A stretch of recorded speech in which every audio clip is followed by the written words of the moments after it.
Have you ever heard of a story so epic it shaped Western literature for thousands of years? A tale of gods and mortals, of rage, glory, and the tragic cost of war. Today, we're diving into one of the greatest stories ever told, Homer's Iliad. So, what's it all about? The Iliad isn't the story of the whole Trojan War. Forget the Trojan horse. That comes later. Instead, the Iliad zooms in on a few intense weeks in the 10th and final year of the siege of Troy. And it all kicks off because of one man's epic tantrum. That man is Achilles, the greatest warrior of the Greeks, a demigod who's practically invincible.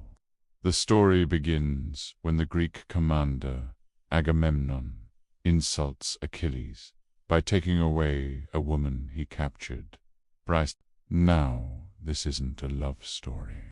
For Achilles, this is a massive blow to his honor, his public reputation.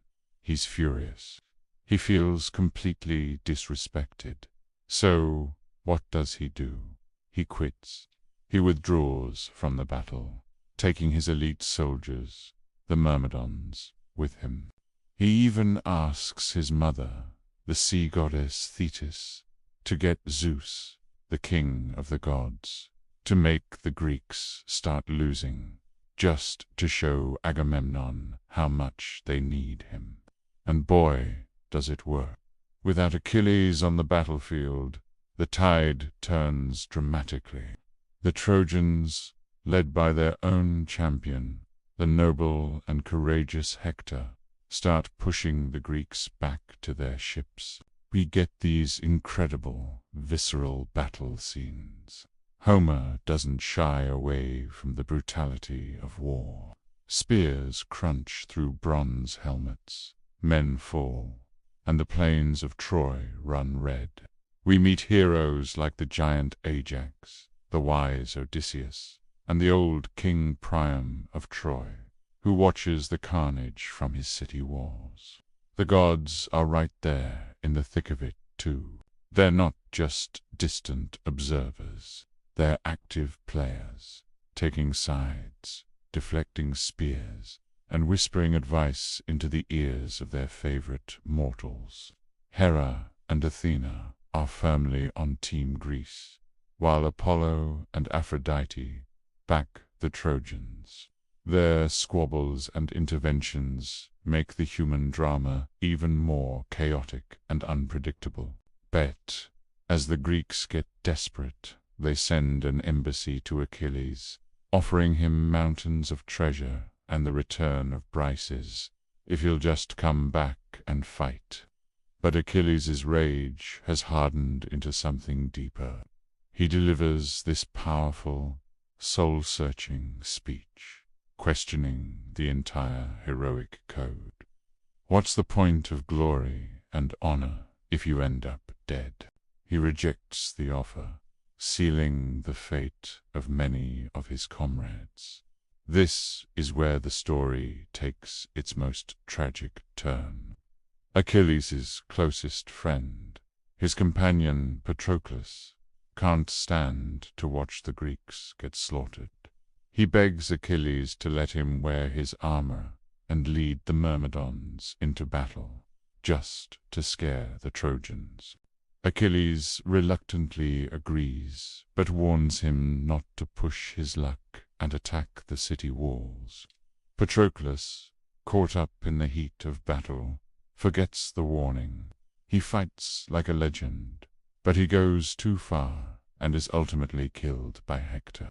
When Achilles learns of Patroclus's death, his rage transforms into an all-consuming grief and a thirst for revenge. This isn't about honor anymore. It's personal. He reconciles with Agamemnon, gets a new set of divine armor forged by the god Hephaestus, and returns to the war with terrifying force.